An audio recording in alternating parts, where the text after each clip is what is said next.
GT Holidays, South India's #1 travel brand. You know you are special when you're with GT Holidays. கவலையின்றி சுவாசியுங்கள். உலகின் தலை சிறந்த மருத்துவர்கள் நுரையீரல் புற்றுநோய் சிகிச்சை அளிக்கிறார்கள்.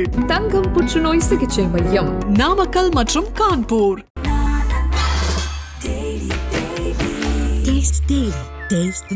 5 கிலோமீட்டர் நீர்ல நீந்தி வந்தாங்க. ஆமா, தண்ணிக்குள்ளே வர்றது, ஏன்னா சிசிடிவி இருக்காது, பிளாங்க் ஆயிடுது இல்ல. ஆமா, நீருக்குள்ளே வந்து சம்பவம் பண்ணிட்டு மறுபடியும் அதிலே போயிருக்காங்க. அதாவது வீட்டுக்கு பின்பக்கம் வந்து கால் தடம் வந்து ரொம்ப நேரம் வெயிட்டிங்ல இருந்திருக்கு இந்த பொசிஷன்ல. அப்போ ரொம்ப நேரம் வெயிட் பண்ணியிருக்காங்க, நோட்டம் விட்டுருக்காங்க. ஸ்கூலேஸாலே கொலை பண்ணியிருக்காங்க. ஸ்கூலேஸை இறுக்கி அப்படியே கொலை பண்ணுறது. அவங்க வந்து வெப்பன்ஸ் எடுத்துகிட்டு போகிறதே இல்லை. ஏன்னா வெப்பன்ஸ் எடுத்துகிட்டு போனால் யாராவது பார்த்தா கூட என்னப்பா யாருப்பான்னா, அங்கே இருக்கிற பொருளை வச்சு என்ன கிடைக்குதோ அதை எடுக்க. டாக்குமெண்ட்ஸ் வந்து திருடன் எடுத்துகிட்டு போக வேண்டிய அவசியம் ரொம்ப குறைவு. அவனுக்கு என்ன அவசியம் இருக்க போகுது? அப்புறம் 3 பேர் இறந்துட்டாங்க. அதுக்கு செந்தில்குமாரோட ஃபோனை எடுத்து போயிருக்காங்கல்ல, அந்த ஆஸ்பெக்ட்லேயும் நீங்கள் யோசிங்க. எனக்கு தெரிஞ்சு இது வந்து பவாரியார் இருக்கிறதுக்கு வாய்ப்பு ரொம்ப குறைவு. ஏன்னா டே ஒன்லன்னு சொல்லிட்டு தான் இவ்வளோ கம்மியான நகைக்கு வரமாட்டாங்க. ஆமாம், உள்ளூர்லேயே வேறு யாரும் நகை நிறையா இருக்குங்கிற எதிர்பார்ப்புடையும் மர்டர் பண்ணியிருக்க வாய்ப்பு. தாப்பத்திரி பகலாக 14 தனிப்படம் அமைச்சிருக்காங்க. ஆமாம், இந்த விளையாட்டு சாதாரண விஷயமா என்ன? ஏன்னா எனக்கு தெரிஞ்சு அவங்க யாரே கார்னர் பண்ணிட்டு தான் அந்த விசாரணை அங்கனக்குள்ளேயே சுற்றுறாங்க. செந்தில்குமார் வந்த அன்னைக்கு தான் மர்டரை ஃபிக்ஸ் பண்ணுறாங்களா, இல்லை ஏற்கனவே ஃபிக்ஸ் பண்ண மர்டரில் செந்தில்குமார் மாற்றாரா? 2 விஷயத்தை நீங்கள் புரிஞ்சுக்கணும். கண்டிப்பாக 100% இது டைரெக்டாக அவங்க ரொம்ப க்ளோஸரில் உள்ளவங்க தான் செஞ்சுருக்காங்க. 1000 ரூபா பொருள் 100 ரூபாய், 100 ரூபா பொருள் 5 ரூபாய். ஆமாங்க, உங்கள் கிங் டிவி 200 கோடி பார்வையாளர்களை கலந்து பயணிப்பதால் யூடியூப் ஷாப்பிங் அனுபவத்தை கொடுத்திருக்கிறது. பிளிப்கார்ட், மிந்த்ராவில் 90% ஆஃபர், 70% ஆஃபர், 60% ஆஃபர்னு நம்ம கிங் டிவி வியூவர்ஸ்க்கு அள்ளி தராங்க. இதில் டேக் ப்ராடக்ட்ங்கிற இடத்தை கிளிக் பண்ணுங்க. உங்களுக்கு பிடிச்ச ப்ராடக்டை இன்றே ஆர்டர் செய்து இந்த சந்தோஷத்தை கொண்டாடுங்கள். கிங் டிவி நேயர்களுக்கு வணக்கம். இன்றைய சிறப்பு நேர்கள் நம்மோடு இணைந்திருக்கும் சிறப்பு விருந்தினர் குற்றவியல் வழக்கறிஞர் டாக்டர் RS தமிழ்வந்தன் அவர்கள். சார் வணக்கம். வணக்கம், எப்படி இருக்கீங்க? நல்லா இருக்கேன். கடந்த வாரம் நடைபெற்ற இந்த திருப்பூர் மாவட்டம் பல்லடம் அருகே இந்த சேமலை கவுண்டம்பாளையம் அந்த ஊர்ல நடந்த 3 கொலை தான் இன்னைக்கு பெருசா பேசப்பட்டே இருக்கு. இது வரைக்கும் துப்பு தொலைகிட்டு இருக்காங்க. ஒவ்வொரு விஷயம் புரிதல் புதுசா வந்துட்டே இருக்கு சார். ஆரம்ப இடத்துல பாத்தீங்கன்னா பவாரியா கொலையா இருக்குமா அப்படின்னு நம்ம எல்லாரும் பேசிட்டு இருந்தோம், நம்மளே பேசிட்டு இருந்தோம். கண்டிப்பா. ஆனா இப்ப என்ன நடந்திருக்குன்னா, அந்த கேரளாவில் ஒரு குரூப் இருக்கு, அதாவது தமிழ்நாட்டை சேர்ந்தவர்கள் தான் கேரளாவில் இருக்காங்க. அவங்க என்னன்னா இதே மாதிரிதான் கிட்டத்தட்ட தனியா இருக்குது. அந்த 50 கிலோமீட்டர் சரௌண்டிங், அந்த நாமக்கல், திருப்பூர், பல்லடம் அந்த சரௌண்டிங் மட்டும் நோட்டுறது. இது மாதிரி தனியா ஒரு தோப்புல யாரோ தனியா இருந்தானா, முதியோர்கள் இருந்தானா அவ்வளவு வெட்டி கொண்டுட்டு பண நகைலாம் எடுத்துட்டு போறது, இதே ஒரு பொழப்பா வச்சிருந்துருக்கா போல. கிட்டத்தட்ட ஒரு 11 பேர் சமீபத்தில் கைதாயிருக்காங்க. அதை கைது பண்ண ஒரு மூத்த காவல்துறை அதிகாரி சொல்லியிருக்காரு, ஆமாங்க இதே வேலையை தான் பண்ணிட்டு இருக்காங்க, இப்பதான் அரெஸ்ட் பண்ணியிருக்காங்க, அவருடைய கூட்டாளிகள் இருப்பாங்க போல அப்படிங்கிற கோணத்துல இப்ப பார்க்கப்படுது. சார் நீங்க எப்படி பாக்குறீங்க இந்த வழக்கை? இல்லை, நீங்கள் சொன்னது வந்து ஒரு வாரமாக ஒரு மர்டர் கேஸ், ஒரு மர்டரில் 3 மர்டரு, ஒரு கேஸு 3 மர்டரு. ஒரு கேஸ் துப்பு தொலங்கலைங்கிறது மும்பையில் ஆச்சரியத்துக்குரிய விஷயம். ஏன்னா ஒன்று பார்த்தா கான்ட்ரடிக்ஷனாக இருக்குது. ஒரு நம்ம வந்து பவாரியாவாக இருக்குன்னு தான் ஃபஸ்ட்டு பேசணும். அப்போ நான் ஒரு 7 டைப் ஆஃப் மர்டர் சொன்னேன். இதில் யாரோ ஒருத்தவங்க தான். இன்றைக்கும் நான் ஸ்ட்ராங்காக சொல்கிறேன், நான் சந்தேகித்த 7 பேரில் எந்த மாற்றமும் கிடையாது. காரணம், நீங்கள் சொன்ன அந்த கும்பல் கேரளைன்ஸ் தான், பட் அவங்க தமிழ் பீப்புள்ஸ். அவங்க எங்கே இருக்காங்கன்னா அதிகமாக பாலக்காடு சரௌண்டிங்கில் இருக்காங்க. அங்கே பாலக்காடு போங்க, நம்ம தமிழ்நாடு மாதிரியே தான் இருக்கும், கோயம்புத்தூர் மாதிரி இருக்கும். கிளைமேட்டும் கிட்டத்தட்ட ஒன்றா தான் இருக்கும். ரொம்ப பெரிய, ஏன்னா 50 கிலோமீட்டருக்குள்ளே உள்ளது தான். ஆமாம், பெரிய வேரியேஷன்ஸ் இருக்காது. தமிழ் நிறையா பேசுவாங்க பாலக்காடு. அங்கே உள்ள பீப்புள்ஸ் வந்து இங்கே அஃபென்ஸ் பண்ணிவிட்டு அங்கே போய் ஒளிஞ்சிறதா சொல்கிறாங்க. பட் அவங்க கேரளின்னு ஆகிட்டாங்க, கேரளாவில் செட்டில் ஆகிருக்காங்க. அந்த ஒரு ஆஸ்பெக்ட் தான் இப்போ புதுசாக காவல்துறையான்னு சொல்லப்படுது. ஏன்னா ஃபஸ்ட்டு பவாரியா சாருக்கும்னு சந்தேகிச்சாங்க, அப்புறம் அவங்க குடும்பத்துக்குள்ளே சந்தேகிச்சாங்க, அப்புறம் தோட்டக்காரனை பிடிச்சாங்க. தோட்டக்காரன் முன்னுக்கு பின் பாலமுருகன், அவர் 2 பேரும் சொல்கிறாரு, 3 பேர் சேர்ந்து தான் பண்ணோன்னு. அந்த 2 பேரில் ஒருத்தனுக்கு சம்மந்தமே இல்லை, குழப்பமாகவே இருக்குது. ஆமாம், அந்த வழக்கு கொஞ்சம் கூட டேக் ஆஃபே ஆகலைங்க. அதிலே தான் நிற்கிது. நானும் பார்த்துட்டு இருக்கேன், எவ்ரி டே எவ்ரி மினிட்ஸ் இதை வாட்ச் பண்ணுறேன். இல்லை என்ன டேக் ஆஃப் இருக்கு? டேக் ஆஃபே இல்லை. அவங்க சொன்னதில் ஒரு ஆள் வந்து அந்த அஃபென்ஸில் இல்லவே இல்லை. ஒன்று போலீஸுடைய அச்சுறுத்தலுக்கு பயந்து ஏதாவது உளர்றதும் உண்டு. ஆமாம், எதையுமே அதையும் ஒத்துக்க முடியாது. போலீஸை வந்து பயமுறுத்துறதுல வந்து ஒத்துக்குவானுங்க சில பேர். அவன் தான் பண்ணணும்னு பார்த்தா அவனுக்கு சம்மந்தமே இல்லை. சரி, சம்மந்தமே இல்லாமல் எதுக்கு நீ ஒருத்தனை கை காமிக்கிற? யாரையும் ரோட்டில் போகிறவனை கை காமிக்க முடியாது, அது விசாரணைக்கு உட்படுத்த வேண்டியது. அப்போ அவர் மனைவியை ரகசியமாக விசாரிக்கிறதாகவும் ஒரு தகவல் வந்திருக்கு. நான் அதை டே ஒன்லேருந்து சொல்லிக்கிட்டு தான் வர்றேன். ஆமாம், நீங்கள் தான் சொன்னீங்க ஆரம்பத்தில். சில விஷயங்களை நான் பின் வாங்கவே இல்லை. ஏன்னா இதுமாதிரி நிறைய மர்டர் பார்த்தாச்சு. அது சந்தேகிக்க சற்றும் யூகிக்க முடியாதவர்கள் செய்திருப்பார்கள். சென்னையிலே ஒரு பிரபல வழக்கறிஞரோட மர்டரு, பக்கா ப்ரீ பிளான்டு ப்ரூட்டல் மர்டரு. அப்பா பண்ணிவிட்டு அவங்களும் அந்த வக்கீலோட உட்காந்து அழுதுட்டு இருந்தாங்க. ஆனால் பிற்பாடு செல்லில் சிடிஆர்னு ஒன்று எடுப்பாங்க, அது அவங்களுக்கு தெரியல. வக்கீல் பொண்டாட்டி தானே, வக்கீல் கிடையாதுல்ல அவங்க. ஆமாம், செல்லை நீங்கள் நானும் பேசுகிற ஆடியோ எடுத்துருவாங்க போலீஸு. அதில் எடுத்தப்போ இந்த கள்ளக்காதலோட பேசுது. அந்த ஆடியோ வந்துட்டு ரிலீஸ் ஆனோன்னா மனைவியை தூக்குறாங்க. துக்கத்து வீட்டிலே போய் போலீஸ் தூக்குது. இங்கே வாமா மின்னல், நீ தான் பண்ண வேலைன்னு. அப்புறம் குண்டாசெல்லாம் போட்டாங்கன்னு வச்சுங்களேன் ஒரு மர்டரு.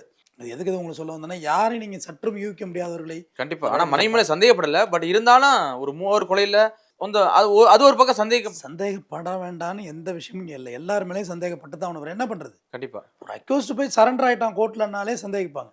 எதுக்காண்டி இவன் சரண்டர் ஆகிறான், இவனுக்கு பின்னாடி யார் இருக்கான்னு. இப்போ நீங்கள் இந்த வழக்கு வந்து இவர்கள் எப்படி வர்றாங்க, இப்போ மனைவி மேலே சந்தேகமாக நான் சொல்லலைங்க, அது தப்பு. அது சப்போஸ் நாளைக்கு அவங்க இல்லைன்னா பெரிய வருத்தமாயிடும் நமக்கு. கண்டிப்பாக. ஆனால் எல்லாரையும் சந்தேகிக்க வேண்டிய கட்டாயத்தில் காவல்துறை இருக்குங்கிறது நீங்கள் புரிஞ்சு. ஆமாம் ஆமாம், கேஸை முடிச்சாகணும். யாரை சந்தேகப்படாமல் இருக்க முடியும்? எல்லா ஆஸ்பெக்ட்லையும் சந்தேகப்படுவாங்க. ஏன்னா அதில் உள்ள பத்திரத்தை எல்லாம் எடுத்துகிட்டு போனதாக சில தகவல் சொல்கிறாங்க. டாக்குமெண்ட்ஸ் வந்து திருடன் எடுத்துகிட்டு போக வேண்டிய அவசியம் ரொம்ப குறைவு. அவனுக்கு என்ன அவசியம் இருக்க போகுது? அது மாதிரி 3 பேர் இறந்துட்டாங்க. அதுக்கு செந்தில்குமாரோடைய ஃபோனை எடுத்து போயிருக்காங்கல்ல, 3 பேர் இறந்துட்டாங்க. அதுக்கு பிறகு டாக்குமெண்ட் ஆட்டோமேட்டிக்காக வீட்டுக்கு தான் வரப்போகுது. அந்த ஆஸ்பெக்ட்லேயும் நீங்கள் யோசிங்க. கண்டிப்பாக. அதை எடுத்து ஒளி வைக்கணுங்கிற அவசியம் யாருக்குமே இல்லை. இப்போதைக்கு யாருக்கு என்ன அவசியம் இருக்குது? யாருக்கும் இல்லை. அதனால் அந்த விஷயமும் இருக்குன்னு சொல்ல வரேன். இப்போ அவர் மனைவி மேலே ஒரு லைன் சந்தேகப்பட்டால் அடுத்த லைன் பின்வாங்குற லைன் வந்துடுது இல்லை. ஏன் டாக்குமெண்ட் எடுக்கணும்? ஆமாம், 3 பேர் தான் இறந்துட்டாங்களா, அப்புறம் ஏன் டாக்குமெண்ட்? ஆனால் டாக்குமெண்ட் அதிலே இருக்குங்கிறால சார், பத்திரம்லாம் இருக்குது. இல்லைன்னு ஒரு ஸ்டேட்மெண்ட் சொல்கிறாங்க, இருக்குன்னு ஒரு ஸ்டேட்மெண்ட் சொல்கிறாங்க. ஃபஸ்ட்டு ஸ்டேட்மெண்ட்டு மொபைல்லாம் அந்தந்த இடத்துல சுவிட்ச் ஆஃப் ஆயிருன்னு சொல்கிறாங்க. இப்போ சொல்கிறாங்க செந்தில்குமாரோட மொபைல் எடுத்துகிட்டு போயிருக்காங்கன்னு சொல்கிறாங்க. மேக்ஸிமம் மொபைல் யாரும் எடுத்துகிட்டு போக மாட்டாங்க. ஏன்னா அது என்று இருந்தாலும் ஆபத்து. கையில் இருக்கும் கையெறி குண்டு மாரி. கையெறி குண்டை கரெக்டாக வீசினா தான் வெடிக்கும். பெட்ரோல் குண்டு இருக்குல்ல, எத்தனை பேர் பெட்ரோல் குண்டு அடிக்கிறேன்னு தனக்கு தானே ஃபயர் ஆனவெல்லாம் இருக்கான். அந்த நம்ம பார்த்துருக்கோம் நிறையா வழக்குகளில். கண்டிப்பாக. ஆனால் பவாரியெல்லாம் இது மாதிரி ஃபோன் எடுத்துகிட்டு போக மாட்டாங்க.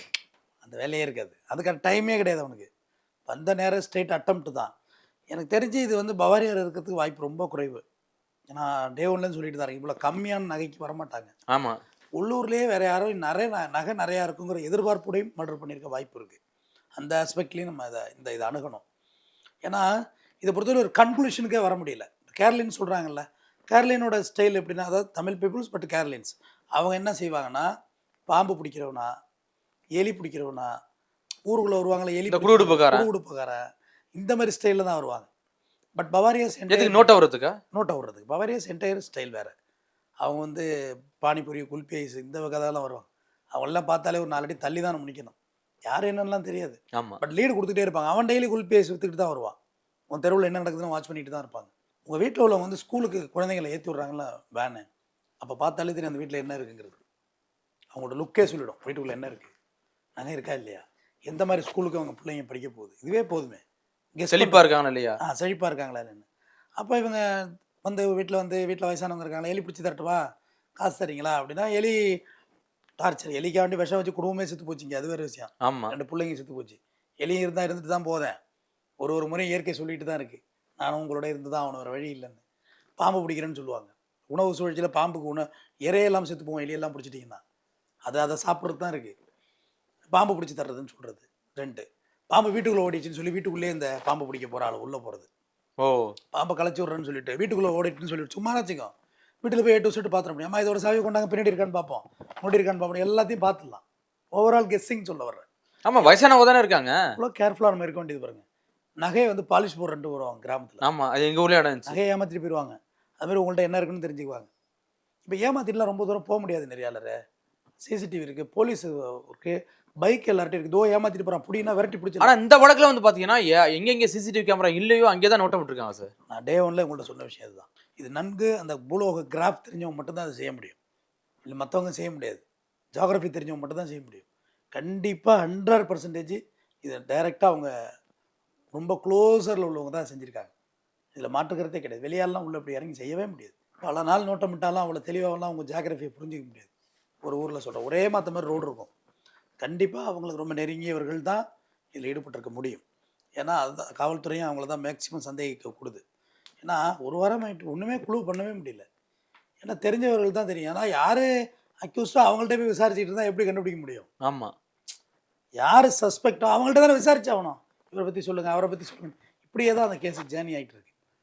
இது வந்து அதி தீவிரமாக இப்போ நீங்கள் யாரையும் கைது பண்ணலாம். முன்னாடி குற்றவாளிகள் ஒரு 11 பேர் தூக்கியிருக்காங்க. இதே பேட்டர்னில் இதே பேட்டர்னில் கிட்டத்தட்ட. ஆமாம், இதே 2020 ஆரம்பிச்சு 22, 23 4 வருஷமாக நடந்துக்கிட்டு தான் இருக்குது. அதே சரௌண்டிங்கில் திருப்பூர், பல்லடம், கோவை, 50 கிலோமீட்டர் அந்த ரேடியஸ் 40 ரேடியஸில் நடந்துக்கிட்டே தான் இருக்குது. இதெல்லாம் இப்போ தூக்கி தான் இருக்காங்க. பழைய அக்யூஸ்ட் தூக்கியிருக்காங்க. அதில் 3 பேர் அப்ஸ்கானில் இருக்காங்க. அவங்களையும் விரட்டிட்டு தான் இருக்குது போலீஸ் ஓச்ச ஒழிவு இல்லாமல் இதில் உழைச்சிக்கிட்டு தான் இருக்காங்க. ஆனாலும் இன்னும் அந்த சரியான ஆளை தேட முடியல. போலீஸுக்கு எப்பயுமே ஒரு பார்வை உண்டு. ஒரு ஆளை கரெக்டாக கெஸ் பண்ண முடியும், கண்டிப்பாக கெஸ் பண்ணிடுவாங்க. ஆனால் அதுக்கான சூழல் உருவாகிற வரையும் காத்து தான் இருப்பாங்க. இப்போ நேராக தூக்கியிருப்பாங்கிறீங்களா? அப்படி தூக்குறதுக்கான எல்லா கார்னரும் பண்ணி வச்சுருவாங்க. செக் வச்சுருவாங்க. செக் வச்சுட்டு அப்படியே கேஸுக்குள்ளே விசாரிச்சுட்டே போவாங்க. கரெக்டாக லாக் ஆகிடும். அவ்வளோ எளிதாக அதை விட்டுட்டு போக மாட்டாங்க போலீஸ். நீங்கள் எவ்வளவு தான் சாமர்த்தியக்காரங்களாக இருந்தாலும் உண்மையை ரொம்ப நாள் மறைச்சிட முடியாது. எவ்வளோ பெரிய வார்த்தை ஜாலமாக இருந்தால் தான் என்ன, உண்மையை மறைக்க முடியாது. உண்மை வெளில வந்தே ஆகும். கண்டிப்பாக பொய்யை வேணால் மறைச்சிக்கலாம், ஆனால் உண்மையை மறைக்க முடியாது. உண்மை வந்துடும். ரெண்டுமே ஒன்று அல்டிமேட் தான். வார்த்தை பொய்யை வேணால் மறைக்கலாம், ஆனால் உண்மை வெளில வந்துடும். அதனால் இவங்க எவ்வளோ நாள் தான் இதில் ஜேர்னி பண்ண முடியும்? ஏன்னா ஒரு குடும்பமே இறந்து போச்சு. படுகொலை செய்யப்பட்டிருக்கு. இறக்கலை, படுகொலை செய்யப்பட்டிருக்கு. அப்போ அவ்வளோ எளிதாக எப்படி கடந்து போகிறது? அப்போ இவங்களை சரியான அக்யூஸ்டை கேட்ச் பண்ணலன்னா மற்ற பண்ணை வீட்டில் இருக்கவங்களெல்லாம் பயம் வரும். கண்டிப்பாக சார். ஆனால் நீங்கள் சொல்கிற ஆஸ்பெக்டில் பார்த்தீங்கன்னா இந்த முதியவர்கள், இது மாதிரி பண்ணை வீட்டில் இருக்க முதியவர்களை டார்கெட் பண்ணியிருக்காங்க. ஆனால் செந்தில்குமார் எதேச்சியாக மாட்டியிருப்பாரு எப்படி சார்? 2 கோணத்தில் சொல்கிறேன். கீழே கமெண்ட்டில் நல்லா இந்த சேனலில் வந்து கமெண்ட்டில் நல்லா பேசுகிறாங்க. அது ரொம்ப ஆரோக்கியமானது. Positive comment. ரெண்டாவது வந்து சந்தேகிக்கிறாங்க. நம்ம சொல்கிற பொதுமக்களுடைய பார்வை. நான் கமெண்ட் வந்து உங்கள் சேனலில் நான் பார்க்குறது உண்டு. எல்லா சேனலையும் ரேண்டமாக பார்ப்பேன். உங்களுக்கு நிறைய பார்க்குறேன். ஏன்னா யாராவது ஒரு குழு சொன்னால் அதை வச்சு பேசி உண்மையை வெளில கொண்டு வரலாங்கிறத நான் பிரியப்படுறேன். கண்டிப்பாக குற்றவியலை வளர்க்குறீங்க வேறு. இதில் ஒன்றும் வியூஸ் போகணுங்கிறத எண்ணம்லாம் நமக்கு கிடையாது. ஒன்றும் நல்லது நடந்தால் சரி, போலீஸுக்கு கொஞ்சம் ஹெல்ப்பாக இருப்போம்னு. அப்போ வந்து 2 ஆஸ்பெக்ட். செந்தில்குமார் வந்த அன்னைக்கு தான் மர்டரை ஃபிக்ஸ் பண்ணுறாங்களா, இல்லை ஏற்கனவே ஃபிக்ஸ் பண்ண மர்டரில் செந்தில்குமார் மாற்றாரா? 2 விஷயத்தை நீங்கள் புரிஞ்சுக்கணும். கரெக்ட். செந்தில்குமாருக்காக காய் நகர்த்தப்பட்டதா, இல்லை அவங்க அப்பா அம்மாவுக்கு வச்சிருந்த வலையில் செந்தில்குமார் சேர்த்து லாக் ஆகிறாரான்னு விசாரிக்கணும். 2 ஆஸ்பெக்ட். முதல் ஆஸ்பெக்ட், செந்தில்குமார் வந்த அன்னைக்கு மர்டர் ஆகுது. ஆமாம், அந்த கோல் செந்தில்குமாருக்காக இருக்காதுன்னு எப்படி நீங்கள் சொல்ல முடியும்? செந்தில்குமாருக்காகவும் இருக்கலாம். செந்தில்குமாரை கொலை செஞ்சு, பேரண்ட்ஸையும் கொலை செஞ்சு, கொஞ்சம் ஜொல்லம் எடுத்துட்டா டோட்டலாக நகைக்காக கொலை நடந்துச்சு அப்படின்னு ஒரு ட்ராமாவே இதில் அரங்கேற்ற முடியுமா? முடியாது. முடியும், டெஃபினட்டாக முடியும். கொலையாளிகள் அவங்க அப்பா அம்மாவை கொண்டுட்டு, யார் தெய்வசாகமணி அலமேலு தம்பதியினரை கொண்டுட்டு. ஆமாம், நீங்கள் சொல்கிற பணியில் எனக்கு ஒரு யோசனை வருது. அடுத்த நாள் ஏதோ ஃபங்க்ஷனு போல், ஒரு திருமணம் ஒன்று அதுக்காண்டி வந்திருக்காங்க அப்படின்னு சொல்கிறாங்க. Yes, exactly. அடுத்து இன்னொரு ஆஸ்பெக்ட் சொல்கிறேன். அவங்க அப்பா அம்மா தெய்வசாகமணி அலமேலை கொல்றதுக்கு கொண்டுட்டு நகை எடுத்துகிட்டு போகிறதுக்காக இருந்த திட்டத்தில் செந்தில்குமார் வந்தது சற்றும் எதிர்பாராமல் செந்தில்குமார் பலியானாரா? 2 கோணம் தான் அதில் இருக்குது. ரொம்ப போட்டெல்லாம் குழப்ப வேண்டியதில்லை. ஒன்று செந்தில்குமாருக்காகவே அரங்கப்பட்ட படுகொலை, அல்லது இவங்க பேரண்ட்ஸ்க்காக நடக்கப்பட்ட படுகொலையில் செந்தில்குமாரும் படுகொலை ஆகிவிட்டார். 2 ஆஸ்பெக்ட் தான், ரொம்ப கிடையாது. ஒன்று. இன்னொரு விஷயம், நகைக்காக தான் மர்டர் நடந்துச்சுன்னா இப்போ நடந்த சீக்வன்ஸ் கரெக்ட், சரியாக இருக்குது. எதுவுமே நம்ம சந்தேகிக்க தேவையில்லை. நகைக்காக தான் மர்டர்னா நம்ம சந்தேகம் பட வேண்டாம். அக்யூஸ்ட் அங்கனக்குள்ளே தான் இருக்கிறாங்க, லோக்கல் தான். ஓகே. பட் நகைக்காக மர்டர் நடக்கலைன்னா இப்போ நான் சொன்ன சந்தேகம் எல்லாமே மறுபடியும் ரிவர்ஸ் பண்ணி பார்த்துக்க வேண்டியதான். நகைக்காக நடக்கலை, உயிர் தான் அங்கே முக்கியம், உயிரை கொலை செய்ய தான் வந்தாங்கன்னா கதை வேறு. நகைக்காகனா இப்போ இது வரைக்கும் நடந்திருக்க சூழல் எல்லாமே சரியாக இருக்குது. நகைக்காகனா போலீஸ் நேரம் பைண்ட் ஓவர் பண்ணியிருப்பாங்க. நகைக்காக தான் மர்டர் ஆகிட்டுன்னு வரைக்கும் போலீஸால் சொல்ல முடியலையே. ஆமாம், போலீஸ் ஒரு டாக் கொடுத்துருவாங்க, நிச்சயமாக நகைக்காக தான் நடந்திருக்கு, விசாரித்து பார்த்துட்டோம், அவங்கள தேடி நாங்கள் நகர்ந்துக்கிட்டு இருக்கோன்றுவாங்க. முடிச்சிருவாங்க கதையை. எங்கே இருந்தாலும் போய் ஆளை தூக்கிடுவாங்க, அடுத்த கட்டத்துக்கு போயிடுவாங்க. இது அடுத்த கட்டத்துக்கே போகல, அங்கே தான் சுற்றுது, அந்த இடத்துலையே சுற்றிட்டு இருக்கு. நவரில்லை, போலீஸும் நவரில்லை.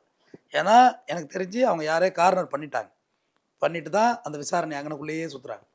இன்னொன்று தெரிஞ்சுங்க, போலீஸ் வந்து சில விசாரணை எப்படி லேசியாக விடுற மாதிரி தெரியும். அதான் ஸ்ட்ராங்காக போகும், அக்யூஸ்ட் ரிலாக்ஸ் ஆகிடுவாங்க, நம்ம இல்லைடா அப்படின்னு. ஆனால் அக்யூஸ்ட் நம்ம செக் வச்சு அவங்கள லேசாக விட்டுருப்பாங்க. அவங்கள சும்மா விட்டு பிடிக்கிறதுப்பாங்கல்ல, ஃப்ரீக்வெண்ட்டாக விட்டு பிடிச்சிருவாங்க. அதுக்குள்ள நம்ம வந்து பதட்டப்பட்டு தமிழ்நாடு காவல்துறை வந்து சந்தேகிக்கிறதுல எந்த அர்த்தமும் இல்லை. அவங்க ஒர்க் பண்ணிட்டு தான் இருக்காங்க. ராத்திரி பகலாக 14 தனிப்படம் அமைச்சிருக்காங்க. ஆமாம், நான் விளையாட்டு சாதாரண விஷயமா என்ன? அவங்க இறந்து போனவங்க ஒரு பெரிய பொலிட்டீஷியன், பெரிய பிக் ஷாட்னா கூட நீங்கள் சொல்கிறது ரைட்டு, வேணுக்குன்னு செஞ்சாங்கன்னு. அதெல்லாம் இல்லை, சாமானிய உயிர் தான் அந்த நாட்டில். 14 தனிப்படம் அமைச்சிருக்காங்க. போலீஸ் ட்ரை பண்ணிக்கிட்டு தான் இருக்குது. பட் நான் இந்த சொன்ன சந்தேகங்கள் எல்லாமே பார்வையாளருக்கு தான் சொல்லியிருக்கேன்.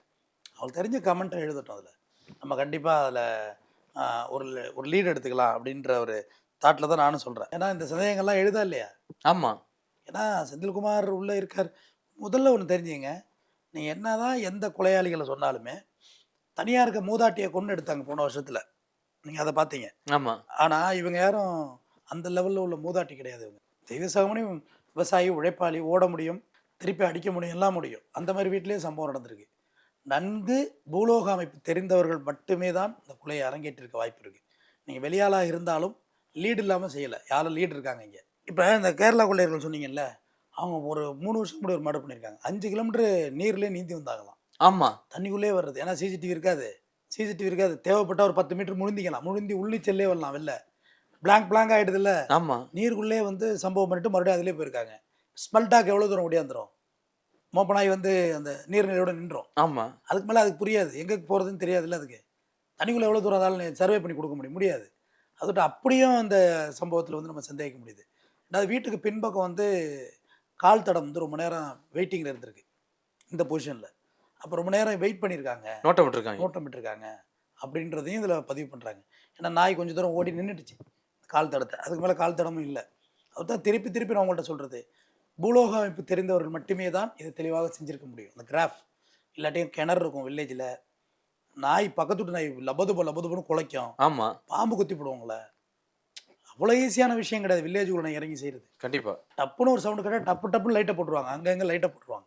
கிளியர், அந்த மேப் நல்லா தெரிஞ்சவங்க தான் இதை பண்ணியிருக்காங்க. ஆனால் இப்போ நீங்கள் அந்த கேரளா ஸ்டைல் கொலைன்னு சொல்கிறீங்களா சார், அதில் வந்து பார்த்தீங்கன்னா அந்த ராடை வச்சு அடிக்கிறது, அதே மாதிரி கைத்தை நெரிச்சு கொள்றது, இது மாதிரி நடந்துருக்குங்க. சின்ன ஷூலேஸாலே கொலை பண்ணியிருக்காங்க.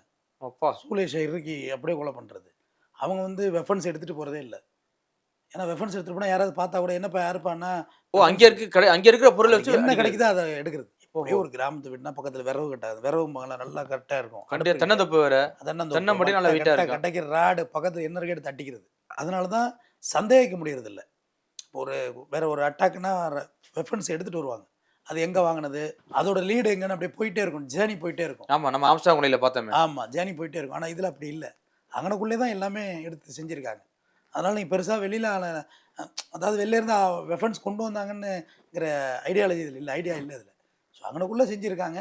அது பூலோக அமைப்பு தெரிஞ்சவங்க தான் செய்திருக்காங்க. திருப்பி நான் அதை பதிவு பண்ணுறேன். ஆனால் அந்த கொலை சரியான என்ன டயத்தில் நடந்திருக்குன்னு சொல்கிறாங்க, இதுவரையும் சொல்லலையே சார். ஆனால் இந்த கேரளா ஸ்டைல் பார்த்தீங்கன்னா 2 to 4 அதே பிளான் அதான் அப்படிங்கிறாங்க. இது இந்த மர்டர் 2 to 4 இந்த டைமிங் தான். பவாரியஸும் இதே டைம் தான், 2 to 4 தான். அது உங்களுக்கு தெரியும், அந்த நேரம் தான் எல்லாரும் டீப்பாக தூங்குற நேரம். சவுண்டு ஸ்லீப்புன்னு சொல்லுவாங்க, ஆழமான தூக்கம், ஆழ்ந்த உறக்கம் நடந்தக்குள்ள தான் இந்த மர்டர் அரங்கேற்றிருக்காங்க. பட் தெய்வசாகமணி வெளியில தான் இருந்திருக்காரு. அவர் வெளியில வந்திருக்காரு. அப்போ கதவை திறந்து வெளில வந்திருக்காரு, கத்திருப்பாருன்னு நினைக்கிறேன். 2 விஷயம் நான் இதிலே சொல்கிறேன். ஒன்று, நன்கு பரிச்சயமானவர்களே கதவு திறந்துட்டு இருக்க வாய்ப்பு இருக்குது. கரெக்ட். நைட்டு ஒரு மிட் நைட்டில் வந்து நீங்கள் தட்டுறீங்க, சார் நான் ஆண்டனி சார் கதவு திறங்க சார், நான் திறந்துருவேன்ல. ஆமாம், திறந்துருவேன். அப்படின்னா கதவை தட்டினீங்கன்னா திறக்க போகிறேன். 2 ஆப்ஷன் தான். கதவை தட்டினாலும் மிட் நைட்டில் யார் வந்திருக்காங்கிறத அவளை எளிதாக நம்ம திறந்துருவோமா? கதவை யாராக வேணா திறக்க மாட்டோம், நிச்சயமாக திறக்க. ஆனால் மேக்ஸிமம் இது மாதிரி முதியோர்கள்லாம் இப்படியெல்லாம் தூக்கம் வராதும்பாங்க, பார்த்துருப்பீங்களா? வெளில கூட வந்து உலாத்திக்கிட்டு இருந்திருக்கலாம். அதான் சொல்கிறேன், ஏதோ சத்தம் கேட்டு கூட வெளில வந்திருக்கலாம். வெளில வந்து உலாத்தி கூட இருக்கலாம். ரெண்டாவது, கொலை பண்ண வர்றவங்க வெயிட் பண்ண முடியாதுல்ல. ஆமாம், நீ எப்போ வெளில வர்றது, எப்போ உன்னை கொலை பண்ணுறது வெயிட் பண்ண முடியாது, மாட்டாங்க. அதனால் தட்டி தான் இருக்கணும் கதவை. நிச்சயமாக தட்டி ஒன்று பரிச்சயமான குரலுக்காண்டி திறந்துருக்கணும், இல்லை கடப்பட கதவை தட்டியிருக்கணும். பாரியா ஸ்டைலில் 2 விஷயம்தான். கடப்பட அப்படி கடப்பட தட்டி இருந்தால் கூட மொத்த பேர் எழுந்திருப்பாங்களா சார்? கரெக்ட். தெய்வசாகமோட ஏஜில் கம்மியாக ஒரு பையன் செந்தில்குமார், அல்டிமேட்டாக எழுந்துக்க முடியும். ஆமாம், அப்போ யாரோ கூப்பிட்டுருக்கணும், நிச்சயமாக கதவை மெதுவாக கூப்பிட்டுருக்கணும். கூட்டத்தில் தெய்வசாகமணி அட்டன் பண்ணிட்டு உள்ளே போக்குள்ள புதுசாக இருந்த செந்தில்குமாரையும் சேர்த்து அட்டன் பண்ணியிருக்கணும். ஒன்று, இல்லை செந்தில்குமாருக்காகவே காய் நகர்த்தப்பட்டிருக்கணும். 2 வழியை தவிர பெரிய எனக்கு அதில் ஒன்றும் பெருசாக எனக்கு தோணலை. நகைக்காக தான் மர்டர் ஆகிருக்குன்னா 3 ஆப்ஷன் தானே. ஆமாம், ஒன்று செந்தில்குமார் கார்னர், நகைக்காங்கிறது 2மே ஒன்று மெர்ஜி தான். அல்டிமேட் வந்து நகைக்காக கொலை நடந்துச்சுன்னா தெய்வசாகமணி கார்னர் பண்ணி தான் வந்திருக்கணும். அது தவிர இதில் ஒன்றும் பெருசாக யோசிக்கிறதுக்கு ஒன்றும் இல்லைன்னு நினைக்கிறேன். நன்றி. கண்டிப்பாக சார், மீண்டும் மற்றொரு நிகழ்வை சந்திப்போம். மிக்க நன்றி. GT Holidays, South India's #1 travel brand. You know you are special when you're with GT Holidays. கவலையின்றி சுவாசியுங்கள். உலகின் தலை சிறந்த மருத்துவர்கள் நுரையீரல் புற்றுநோய் சிகிச்சை அளிக்கிறார்கள். தங்கம் புற்றுநோய் சிகிச்சை மையம், நாமக்கல் மற்றும் கான்பூர். Taste the Daily.